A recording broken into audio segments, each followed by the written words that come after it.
നമ്മുടെ സംസാരത്തിൽ ഒരു വാല്യൂ കൊണ്ടുവരാൻ വേണ്ടി നമ്മളെപ്പോഴും ശ്രമിക്കണം. നമ്മൾ ചില യൂട്യൂബ് ചാനലുകൾ കാണുന്ന സമയത്ത് അതിൽ നല്ല കണ്ടൻറ്റുകൾ നമ്മൾ കാണുമ്പോൾ നമ്മൾ അറിയാതെ അതൊന്ന് സബ്സ്ക്രൈബ് ചെയ്ത് പോകും. അതല്ലെങ്കിൽ ഒരു ഇൻസ്റ്റഗ്രാം ആണെങ്കിൽ നമ്മളൊന്ന് ഫോളോ ചെയ്യും.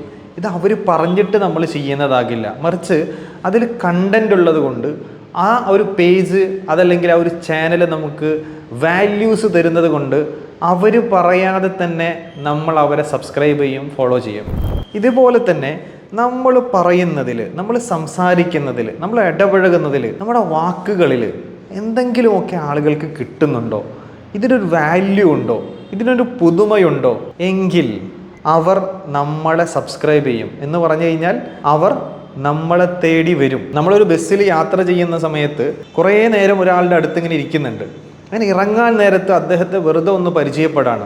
അങ്ങനെ സംസാരിച്ചു വന്നപ്പോഴാണ് അദ്ദേഹം കൊള്ളാലോ, അദ്ദേഹത്തിന് ഒരുപാട് അറിവുകളുണ്ടല്ലോ, അദ്ദേഹം മണിമണിയായി ഒരുപാട് കാര്യങ്ങൾ സംസാരിക്കുന്നുണ്ട്. നമുക്കൊരു കുറ്റബോധം തോന്നുകയാണ്, നേരത്തെ അദ്ദേഹത്തോടൊന്ന് സംസാരിക്കാമായിരുന്നു. കാരണം അദ്ദേഹത്തിൽ നിന്ന് ഒരുപാട് വാല്യൂസ് നമുക്ക് കിട്ടുന്നുണ്ട്. ഇറങ്ങാൻ നേരത്ത് നമ്മൾ ഒരു കാര്യം ചെയ്യും, അദ്ദേഹത്തിൻ്റെ നമ്പർ മേടിക്കും. അദ്ദേഹത്തിൻ്റെ നമ്പർ മേടിച്ചിട്ട് നമുക്ക് എന്തിനാണ്, അദ്ദേഹത്തെ പിന്നീട് നമുക്ക് എപ്പോഴെങ്കിലും കോണ്ടാക്റ്റ് ചെയ്യാൻ വേണ്ടിയിട്ടാണ് നമ്മൾ ആ നമ്പർ മേടിക്കുന്നത്. അദ്ദേഹത്തിൻ്റെ കയ്യിലൊരു വാല്യൂ ഉണ്ട് എന്ന് നമ്മൾ തിരിച്ചറിഞ്ഞത് കൊണ്ടാണ് നമ്മൾ അങ്ങനെ ഒരു നമ്പർ മേടിക്കുന്നത്.